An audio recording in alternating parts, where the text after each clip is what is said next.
everyone. I'm Barbara Ham-Lee. So how is homeschooling working out for you? Are you and your children able to sit at a table with a laptop or tablet, go online for lessons and additional help, have a snack nearby?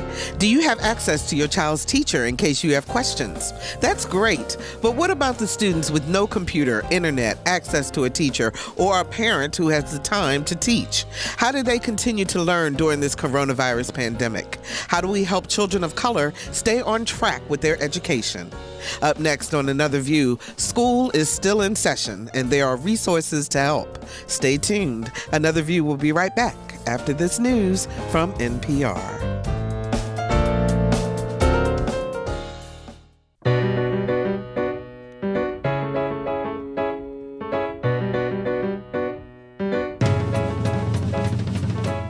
Discussing today's topics from an African American perspective. This is Another View. Hello, everyone, and welcome to Another View. I'm Barbara Ham-Lee. I hope you are staying home and staying safe. May I take a moment for some real talk? It is disturbing to me that there are members of the African American community who still think this coronavirus pandemic is a hoax, that we are making too much of this and are not following Governor Ralph Northam's order to stay home. Folks, this is no joke. It's serious. Please stay home unless you absolutely have to go out. Wash your hands frequently for 20 seconds at least. Take a walk with your kids or let them play outside, but just with immediate family, no play dates right now.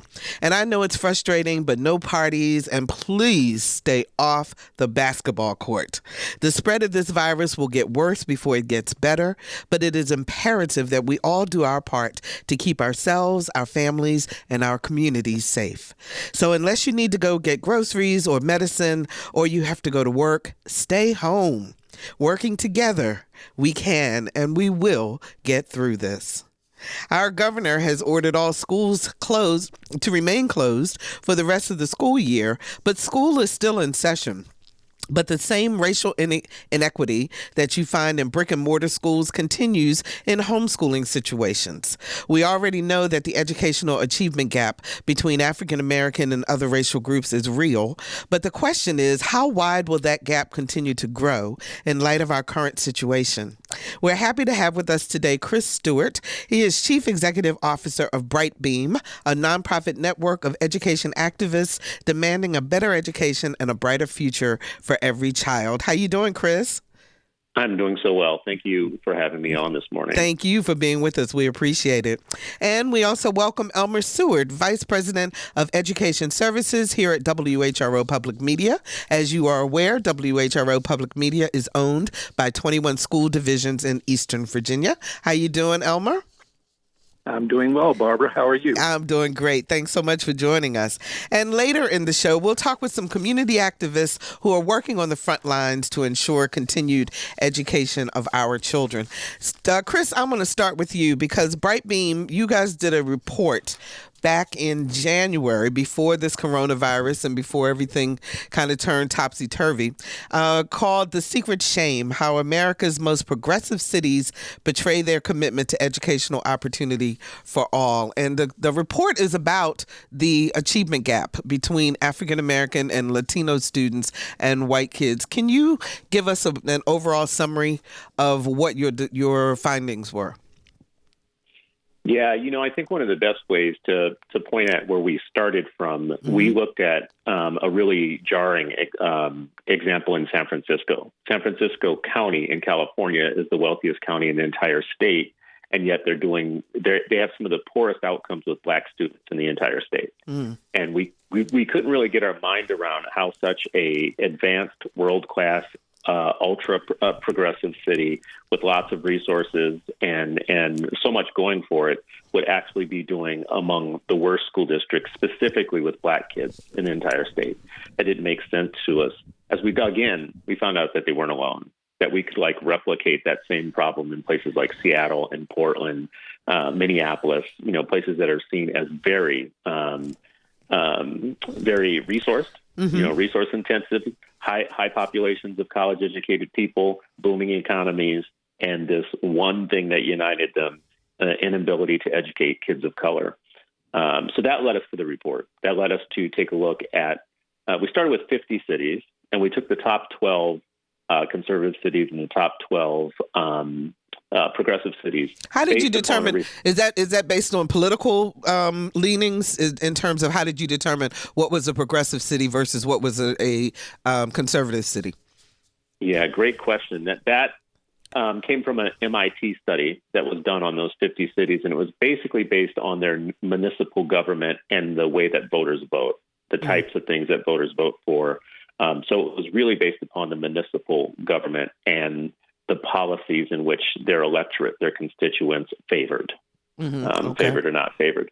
And it was 50 when we started. We narrowed it down. And as you know, one of them is very close to you. Virginia Beach was one of the conservative cities that came out the other end very well, like in comparison to many of the. Matter of fact, when I say very well, I'm looking at a graphic here. I think that they actually came out the top of conservative cities in terms of having the smallest achievement gap. Yeah, as a matter of fact, in your executive summary, you say, quote, in contrast, 3 of the 12 most conservative cities, Virginia Beach, Anaheim, and Fort Worth, have effectively closed or even erased the gap in at least one of the academic categories we examined. And those 3 categories were reading, math, and high school graduation. Yeah, that's right. And, the only place that did better, and as I'm looking at it here, is Detroit, Michigan. And the reason that Detroit, Michigan did better, as a matter of fact, the black kids outperformed white kids our Latino kids outperformed white kids in Detroit. But the only reason for that is, number one, how few white kids there are in Detroit public schools and how poorly they do. Virginia Beach did not close the gap that way. You have lots of very high performing. You have Virginia Beach has such outlier type of results in a way when we look at all the cities that I'm going to have to make a trip to come visit. Well, we welcome you, first of all. But and just for full disclosure to our audience, in case you're not aware, Virginia Beach is one of the 21 school divisions that owns WHRO Public Media. We're happy to hear that one of our owners is one of the ones that has effectively eliminated or greatly reduced the gap, but it's still a problem. And we've got other jurisdictions across the country and within Hampton Roads that are struggling to educate children of color. Did you come to a conclusion as to why it seemed that the cities that were struggling the most were also the most progressive cities? We really didn't come to any prescriptions, things that we thought were like reforms that would be needed that could work across all the different cities. They had very different things going on in their districts. We just thought it was really interesting, though, that the political orientation of the city was predictive of the gap, and that was very important to us.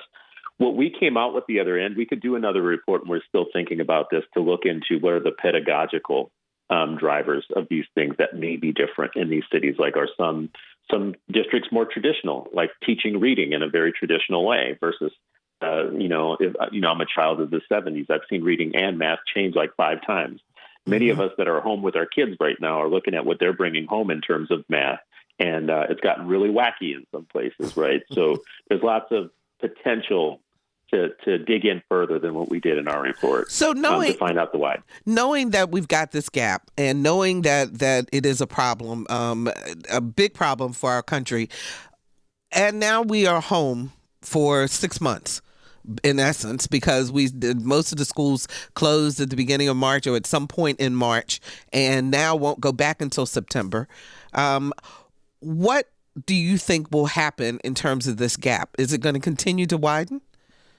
I think the gap and the inequities that we know exist already are going to be on steroids.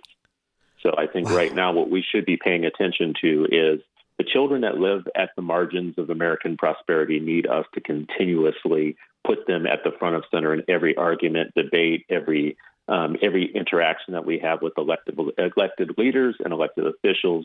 Our public officials need to be on the hook for a plan. It can't be platitudes and generalized information. I did spend a little time on your state education department's website to see what type of valid information they're giving to parents. Is it easy enough to understand? Is it displayed in a way that is going to be the most accessible to the most people? The name of the game right now for almost every household in America is broadband access and support and help to resources like learning resources. And that is going to be something is going to be very challenging for every state. It's going to be worse for states without great leadership. So, Chris, let me ask you this also. In your study, you found that this really, while the lower socioeconomic students have a problem, have this gap, and we know that we've been spending a lot of time focusing on this, but your study shows that even people who are in middle and upper middle class African Americans, their students are still behind. So it's not necessarily a socioeconomic issue. That's right. You'll see it replicated multiple times. There are places where you'll see that poor white kids outperform middle-class black kids, right? So black students and black families live in just a conundrum when it comes to public education because a lot of the initial kind of bets are off with us. It's not just about our income levels. It's not just about poverty. It's not just about anything that's easily explainable, except for American public education has a particular problem with black students. So what do we do as black parents, I'm speaking specifically about now, while we are in this coronavirus pandemic situation, while we're in this stay-at-home situation? I know a lot of black parents are still having to work. They're still having to go out because they're sole breadwinners, et cetera, and they may not be able to just sit and work with the students. So what do you suggest is the responsibility, and what must the parent do to make sure that their child can stay on track? First, let me say, we have to acknowledge the fact that we are not at the top of the curve of the problem yet. So we should always be mindful of the fact that we have some rougher days ahead of us. By everything that is being forecasted right now, we're in the better part of the story, right? This is the part of the movie where we're still introducing characters and it hasn't gotten bad yet. So we need to make sure that we pay attention to the least of these, the parents that are going to need the most support and are going to have the least amount of it. But I do believe, to answer your question directly, I think parents right now need to be making sure that they have a daily routine, that they, as much as they possibly can, a routine for their kids daily, that they are accessing, that they have a plan for what they're going to access in terms of platforms. What platforms are you going to use to educate your kids with? There are too many of them to go through. You have to narrow it down to just a few. And who are going to be your people? What type of collaborative support groups are you going to? Because in a lot of ways, you're going to be on your own. Who are you going to tap into? How are families going to share information with each other? How are they going to support each other? How's the middle class going to support the kids and the families that are not in the middle class right now? This is kind of a stand up and show up moment. Parents are going to have to be more responsible and more active than they've ever been before. And so are communities, clergy, leader, and everybody. It's kind of an all-hands-on-deck situation. 440-2665 or 1-800-940-2240 are the numbers to call to join our conversation. How are you homeschooling your kid during this pandemic? What are you doing to make sure that those students who don't have ready resources are still being able to learn? How are you reaching out to help? 440-2665 or 1-800-940-2240. Elmer Seward, I want to bring you into the conversation. You're the Vice President of Education Services here at WHRO Public Media, and we have a very robust education program, and I wonder if you would talk a little bit about what we're offering. I'd be glad to, Barbara. Thank you for asking. First, one thing I would like to remind people about, which is not necessarily something that WHRO has produced itself, but there is a WHRO Kids channel which is 24/7 kids programming for pre-K through early elementary, and these are all PBS shows that have been designed not only to be education, not only to be entertainment, but educational. Entertained, exactly. Yes. Thank you, Barbara. Entertaining, but also to be educational. Now, we know that with students out as much as they are right now, they will wind up spending some time in front of TV. And I would suggest to parents that a great way to keep them engaged in learning would be to have them on the WHRO Kids channel. And the nice thing about the Kids channel is even if you don't have cable, it is available over the air by antenna. Okay. So that's one thing I'd like to mention. There are several things that we have produced for our owner school divisions, and I'd like to talk about them a little bit. One of them is eMedia VA, which is a repository of over 160,000 learning resources. These are searchable by term, they're searchable by SOL, they're videos, audio files, pictures, there are lesson plans in there, and of those, only a small percentage require login. So without an account, parents can go to eMedia VA if they're looking for educational content on a specific topic or for a specific grade range. They can use those as filters, and they can bring up all of that content that's available in eMedia VA. And it's great educational content. It comes from trusted sources in education. We produce some of it ourselves. I hate to say we've done some great stuff with that, but we have. And then it comes from, and they're also correlated to the SOLs, so that they are. so that parents can rest assured that the information and the lessons that the kids are learning do correlate to the state learning. What is exactly. that? Yeah, the SOLs. Exactly.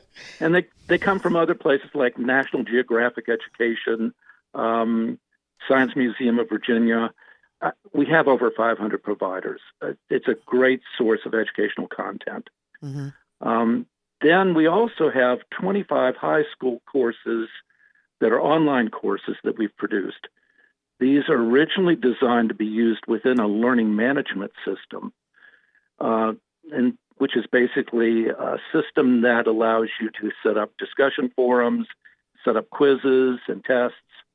It's an all-in-one stop shop for instruction. But because of the pandemic, we've made these available as standalone web pages. It's full of great content. Parents could use those. We've made these available to all the educators in our region so that they can go in and use them for lessons, because the school divisions in our region are actually putting together an educational plan for the coming weeks. The plan is not to just say, we're out of school now. They're going to be reaching out to students and parents and trying to keep learning going as best as they can over the next few weeks, because they don't want students to miss out on all of this time in school.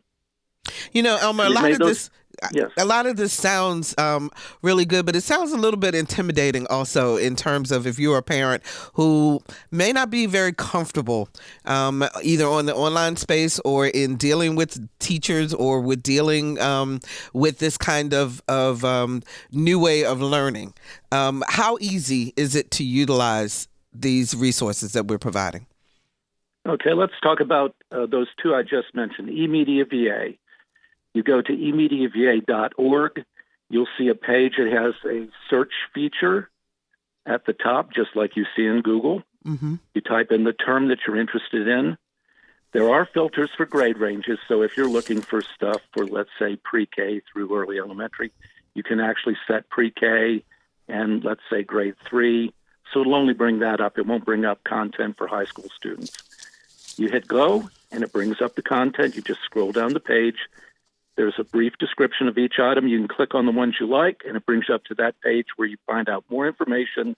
And, for example, if it's a video, you can watch the video right there. The online courses, now, we've provided this as content.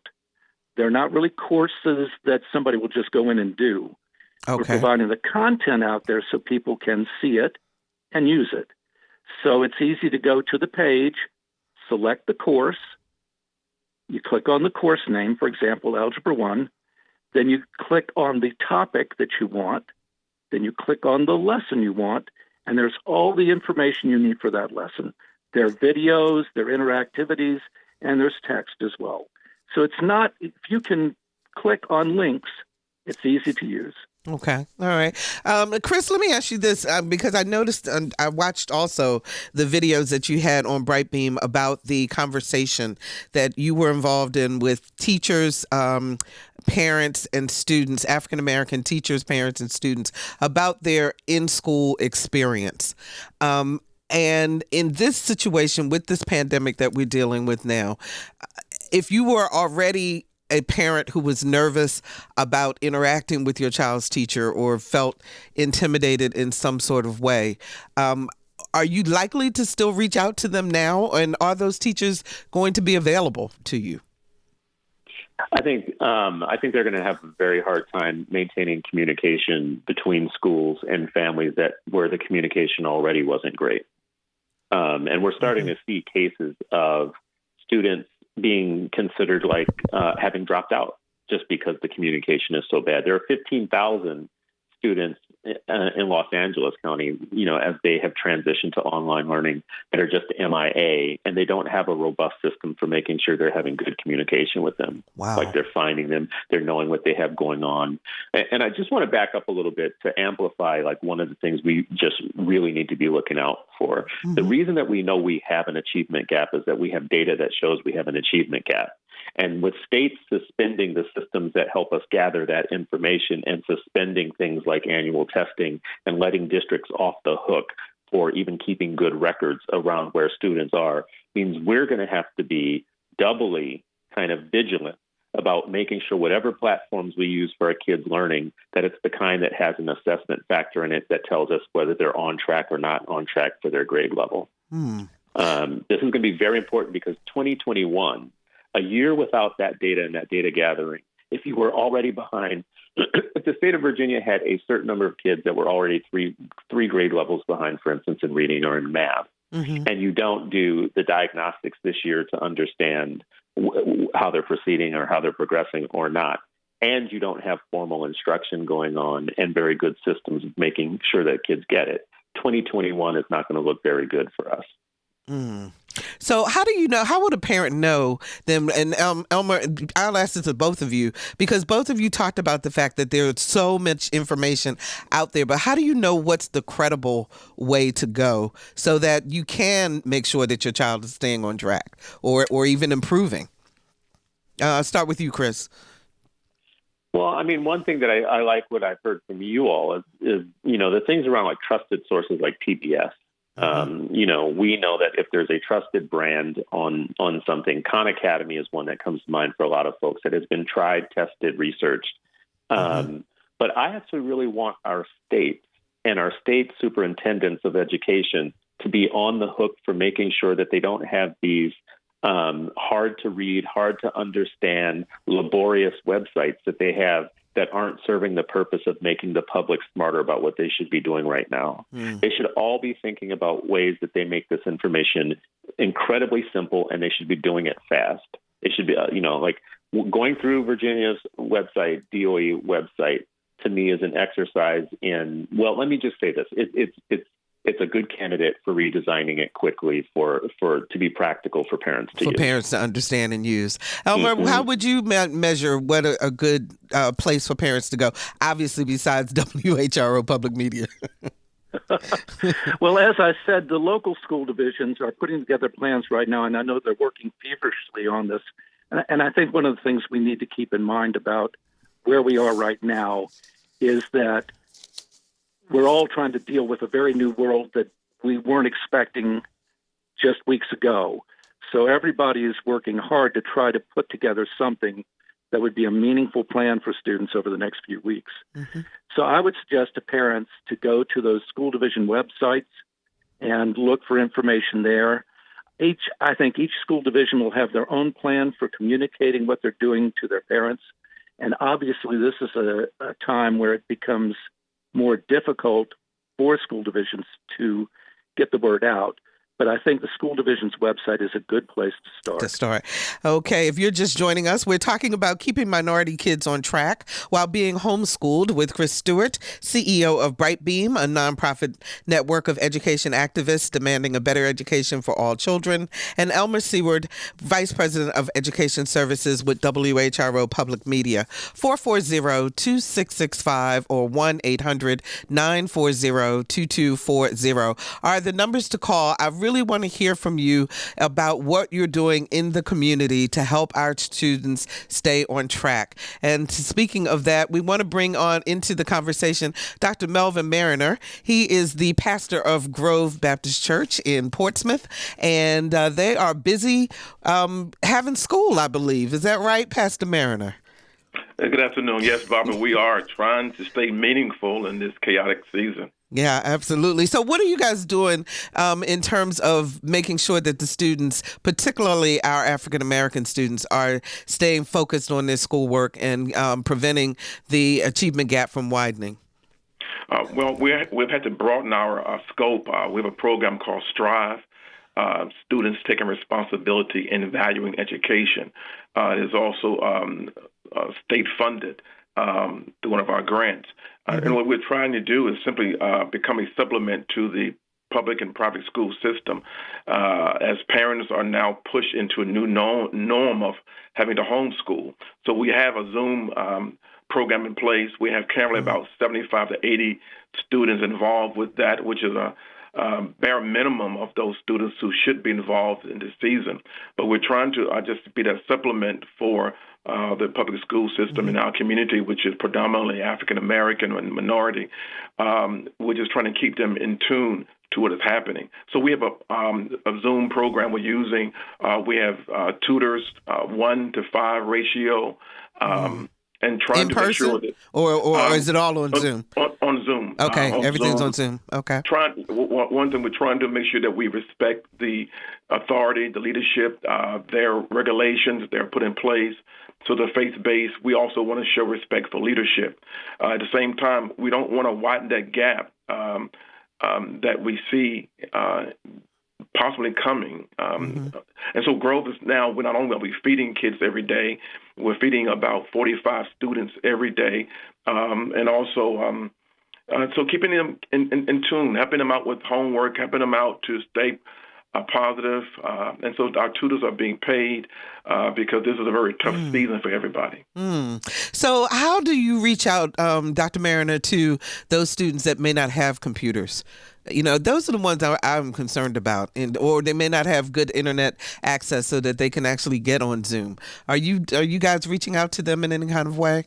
We are. They're calling and let us know what vehicle or what is best for them, whether it's Zoom technology or whether it is simply the antiquated phone line, cell phones. And so we're able to kind of walk them through some steps and the different core areas of schoolwork. And so we're trying to use everything possible, to be innovative, to think quickly so that our kids won't fall behind.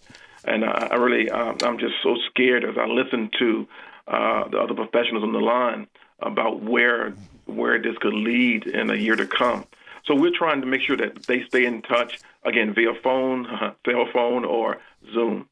So do you have to be a member of Grove in order to participate, or is this open to any student that is in public schools right now? It is open to any student because, again, it's state-funded. It's open to any student, no matter who he or she is, not a Grove member. That doesn't have anything to do with it. We aren't trying to attract members. We're trying to build strong academic students, students who will, at some point, make a difference in our society, perhaps make the cure for these viruses that are coming. And so it's open to everyone. They can call our church office to register.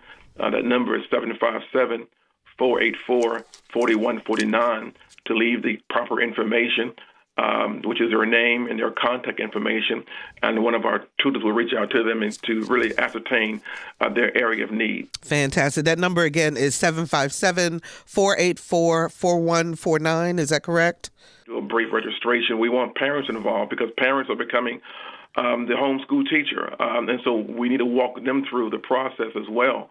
So one of the things we require is a short, brief conversation with a parent or a guardian, because we want their buy-in. It's going to take a village, and if that village we have more gaps and more holes, these students are going to fall through the cracks. So we really are pushing that parents or guardians will be a part of this process, because it can't be successful if there's no discipline in their home environment. Absolutely. So let me make sure I gave that correct number again. It's 757-484-4149. Is that correct?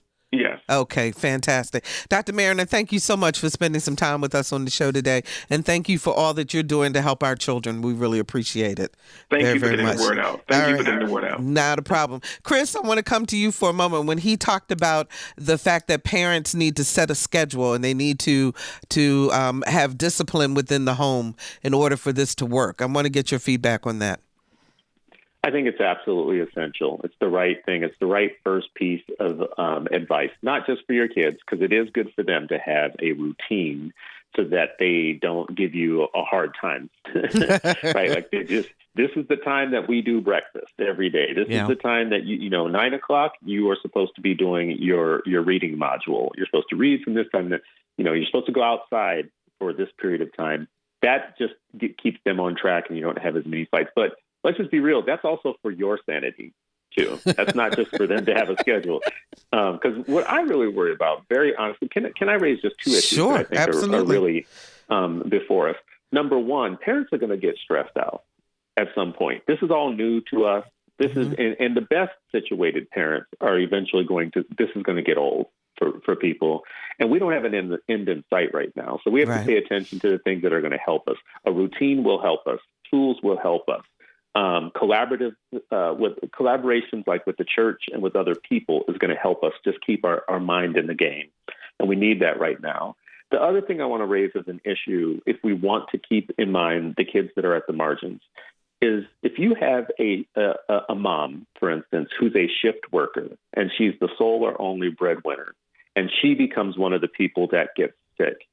We are talking about how the medical systems are taxed right now, but we are not talking about how social services, child protection, and the foster care systems of states are not prepared to handle large number of kids from low-income families needing support and places to stay, right? Wow. And as Black people, Black folks have to really be thinking ahead about these things, about what that could really mean, because it is a realistic possibility that large numbers of low-wage workers are going to be the ones who get hit the hardest in the coming months. And what's going to happen to their children should be all of our concern. Absolutely. Thank you for raising that. I really hadn't even thought about that perspective, but that is very, very true. Well, as we try to make sure that we get the education piece together and also try to keep ourselves healthy, which is the other reason why, as I started out in the beginning of the show, folks, we have got to take this seriously. We've got to do the social distancing and as much as we can do our part so that we can get through this pandemic. We can get up to the top of the curve and start on the downside. And it will only happen if we follow the rules and stay apart from each other in terms of physical connection. So let's keep that in mind. Let's go to Benita Harris. She's with Dominion Energy. And Benita, I believe you guys have a program that will help students with their STEM work. Yes. Hi, Barbara. Hi. And thank you so much for your show. We always love listening to it. Thank you. At Dominion Energy, we have a program called Project Plant It, which is our signature environmental education program we've been doing since 2007. And we will have to make some adjustments because of COVID-19, but we have some really strong online resources that are available to parents and students at home.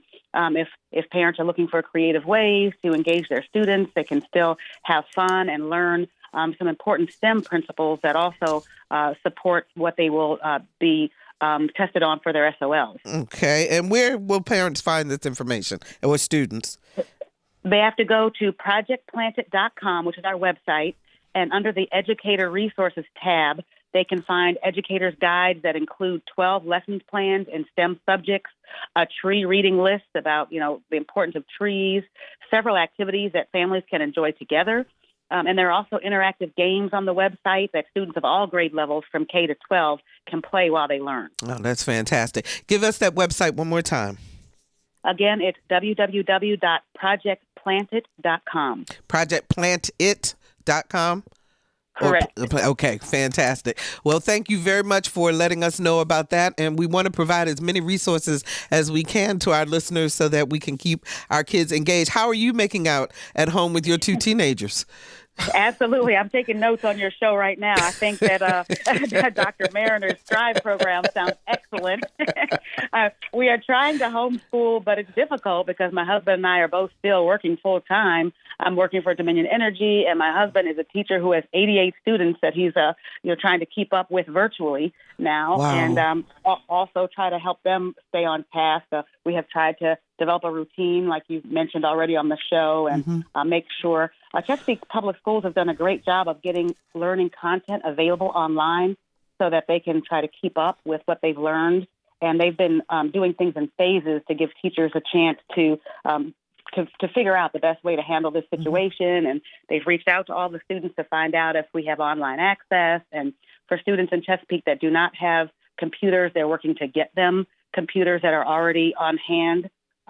So, we're all getting through this and learning together. Okay. So, Benita Harris, just in full disclosure to you, are a former school board member for Chesapeake, correct? And your husband, Elijah Cadillac Harris, who's been a guest on our show. Both of you have been guests on our show in the past. But I'm wondering if Cadillac has talked to you at all, or if he's even nearby, to talk about African-American males that he is teaching. Is he being able to keep them engaged, and what is he hearing from them? That's a good question, and he's right here, Barbara. Oh, fantastic. How you doing, Hi, I'm great. How you doing, Cadillac? Thank you so much for joining us. What are you hearing from your students, but particularly your African-American male students? It's hard enough to keep them in school, to graduate, and keep them engaged. And now with this going on, I'm curious as to what they're telling you.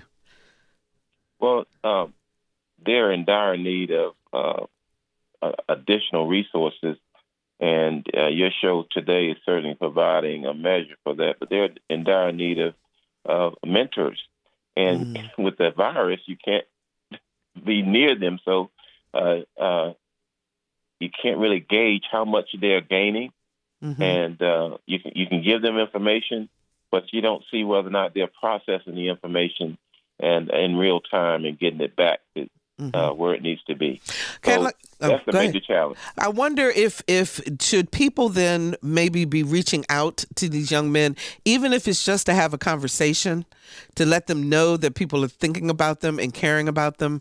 Even before you get to the absorption of the school information, to help them to set their minds at ease so that they can absorb the schoolwork.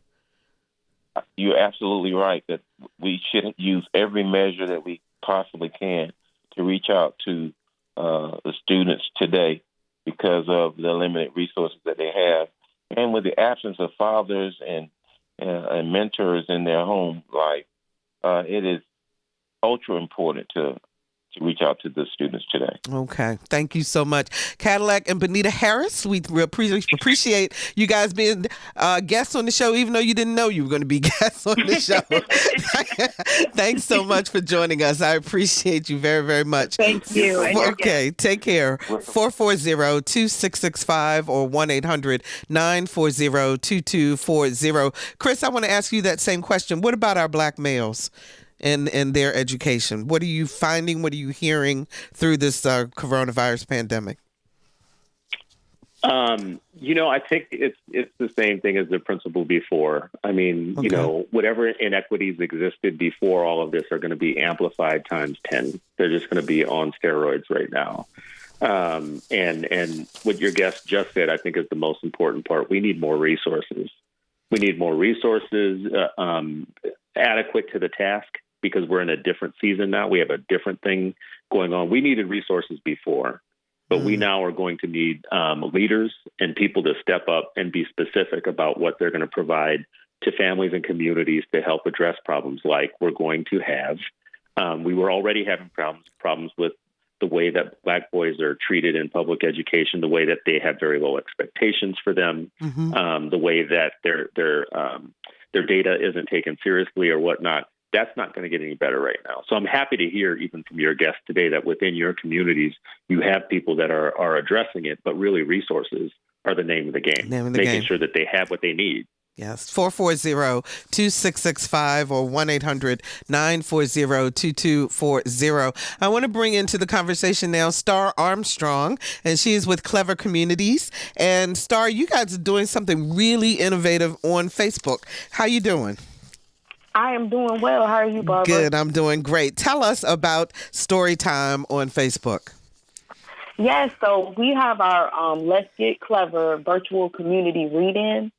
And it is a story time every night from 7 p.m. to 8 p.m. And we bring in, it's 3 segments of different readers who come in every night and read African-American children's books. We have had a host of different types of readers. We've had educators, authors, school board members, youth advocates, families. We have fathers coming on reading with their children, mothers reading with their children. But it's a location, a virtual location for us to come together and converge around literacy and make sure that literacy stays in the forefront during this time.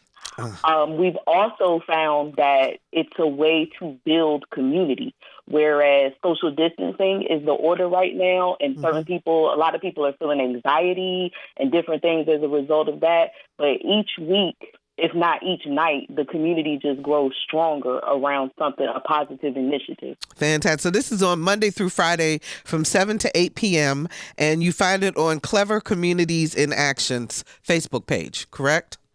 Yes. Now that we're looking to expand the locations where we're able to broadcast that, but right now on the Clever Communities in Action Facebook page. Okay, and I know that Rodney Jordan is also involved with you. He's on our Norfolk School Board and also has been working with you on this project. And how has that been going? Is he one of the readers?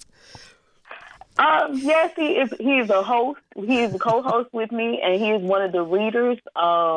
He is one of the producers, so it's been a great partnership, he and I. Basically, that worked out because with Rodney being on the Norfolk Public School Board, and also he's the president of the Virginia School Board Association, I reached out to him around the time when they first were alluding to the school shutting down, being concerned about how our children are going to eat if that happens. And I had a bunch of questions, and it was kind of premature to answer those questions. But he's like, hey, knowing the work that Clever Communities already does around literacy, he suggested, how about we create something like what we have now? And from there, it has turned into something wonderful, because we were already interviewing African-American children's book authors prior to this.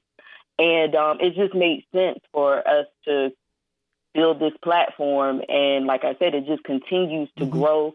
The stories that people tune in to read, the reading styles, the children who are tuning in. We've had 4-year-old readers, 6-year-old readers, 11-year-old readers. It's really heartfelt, and the stories are empowering. It's required that it's an African-American children's book, and it's just been phenomenal. So how do people, if they want to become a reader, what do they need to do? So if they would like to become a reader, they can send us a message on the Clever Communities in Action Facebook page, or they can send an email to admin@clevercommunities.org. admin@clevercommunity.org. Clever Community. T-Y. Okay. Clever Communities. Okay. Plural. At clevercommunities.org. Okay, so that's admin@clevercommunities.org. Yes. Okay, great. Well, we wish you guys the best, and we'll tune in tonight at 7 o'clock. So from 7 to 8 p.m., Monday through Friday, you all are reading African-American children's books of different age ranges or the same age range. How do people find out whether or not it's a book that's appropriate for their child? When they email us, we will give them all the information, but it's primarily elementary age. But part of our expansion goals are to get teenagers on as readers, and also to start doing stories that appeal to different age ranges as well. Okay. 440-26. Thank you so much, Star. I really appreciate you being on. Take care. 440-2665 or 1-800-940-2240. Elizabeth joins us from Portsmouth. Hi, Elizabeth. You're on the air. Hi, how are you? Doing great. I'm not African American. That's okay. I listen to your show every week. We appreciate it. And I've got a suggestion for every grade level. I was picking up my car at the dealership, so I don't know if you've mentioned some of these things, but I'm going to mention them again because maybe somebody else tuned in late. There's a great website. It's called greatschools.org, and they have wonderful lessons and worksheets along with the answers, which helps the parents in science, reading, math, social studies, etc. So they are a great tool. They can go all the way through high school, but they really emphasize K through 8. Okay. So that's the resource for that level. For high schoolers, I want to mention two things in particular. One, I don't know if anybody's mentioned it or not, but the best math website, bar none, is called Khan Academy. Yes, we did talk about that. Yes, we did. They mentioned that earlier. Emphasize that again, because the great thing about Khan Academy is not only does it break down all the math skills, but he actually works the problems so the students can watch him working the problem. Okay. Which is really great. Thank you so much, Elizabeth. We got to run because I got to get the rest of these calls in. But I appreciate you bringing these resources to our attention, and thanks so much for listening. And we invite everybody to listen. So thank you very much for that. Cheryl joins us from Portsmouth. Hi, Cheryl. You're on the air. Hi, Barbara. How are you? I'm doing great. Good. I wanted to just talk about, I'm concerned about one thing is the missing in action kids, but I just want to talk about what I am doing as a grandparent. Okay. That cannot be at home with my grandchildren. I'll be there around. So what I do is do it from my phone, which means that I Zoom in every evening, and and each one of them tells me about what they're doing. Oh, fantastic. After that, kind of review with my daughter-in-laws, and they talk about where they have difficulty and where they're seeing weaknesses, and we talk about ways to build skills. So sometimes they can't always access the curriculum. So sometimes they just need to work on certain things like really reading and finding out where the children are having difficulty. During this time, we have to build a level of confidence, not only with our children, but with our parents, and build a very different type of relationship. So I'm fortunate to be an educator, but there are probably ways in which we can work from a distance. And my granddaughter had such a wonderful time telling me all the things she was doing. And she was able to really, really use words well. And we talked about it, and it was so wonderful. So I think that one of the things that we can do is as grandparents, we're not with our children. Oh, we're educators. That's a fantastic idea. And as a matter of fact, I'm going to start doing that with my granddaughter, too. So thank you so much for that call, Cheryl. We really appreciate that. Chris, the community sounds like they are coming together. And there are things that each of us can do, whether we have a child at home or not. Yeah, I just think this last call that you just took is such an amazing example. Like, it gave me goosebumps because there is a role for all of us to play with each other right now. And it can sound trite to say that it's all hands on deck and we all have to be there for each other and help each other. It's not trite. It's like a survival skill. It's one of the things that's going to help us. We're in a very tough situation. People are home anyways. So if you have something to give, like, last week I had to make a couple of phone a friends for math problems, right? I'm looking down at what my kid is showing me, and you don't want that look in your face where your kid knows that you don't know something, right? Like, you don't want that look in your face, right? So you start going through your head, now, who do I know that knows math? Like, and you're just really thinking it through, like, oh, yeah, my one cousin's an accountant. He should know how to do this, right? Yes. And he has a role to play in answering my phone call so that I don't look bad with my children. Absolutely. I love this idea about grandparents because right now grandparents are my superheroes.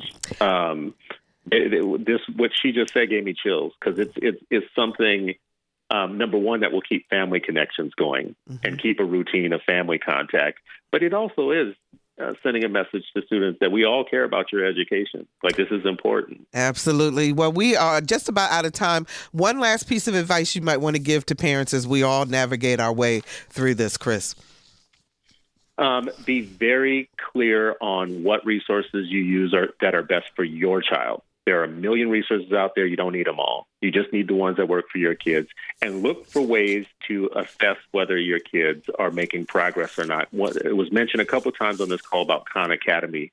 One of the things I do like about Khan is when it's done, it will send you a report as a parent that tells you what things your child was easily capable of doing and what things they struggled with. And that's good information to have so that you can plan out your days to address the things where they need help. Okay, that's Chris Stewart, CEO of Bright Beam, a nonprofit network of education activists demanding a better education for all children. Thanks so much for joining us, Chris. We really appreciate it. And Elmer, I'm going to give you the last word in today's show, at least in terms of utilizing WHRO Public Media education products, and they are free. They are free. And let me mention one that we weren't able to mention before. Sure. That's coming very soon. We're on Monday, April 13th. All of the PBS stations around the state are launching Virginia TV Classroom. What we're doing is we're trying to broaden the footprint of who we can reach by using broadcast. And so we're on the WHRO World Channel. We'll be broadcasting from 1 to 2, K through 3 instruction. And we call it Learn and Grow with WHRO.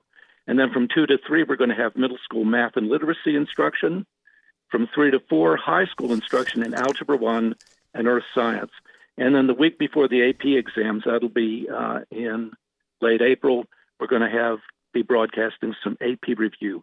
In many cases, these are teachers sitting in front of their laptop doing a Zoom session that they're recording, and then they're letting us have access to the recording that we then put on broadcast. This will not be your polished TV production, but it's an opportunity for us to get instruction out to students in a much broader way than we could with the internet. Oh, that is fantastic. And that starts April the 13th? Yes. On WHRO World. Yes. Okay. Thank you so much. Elmer Seward, who is the Vice President of Education Services with WHRO Public Media. Thank you so much for joining us also.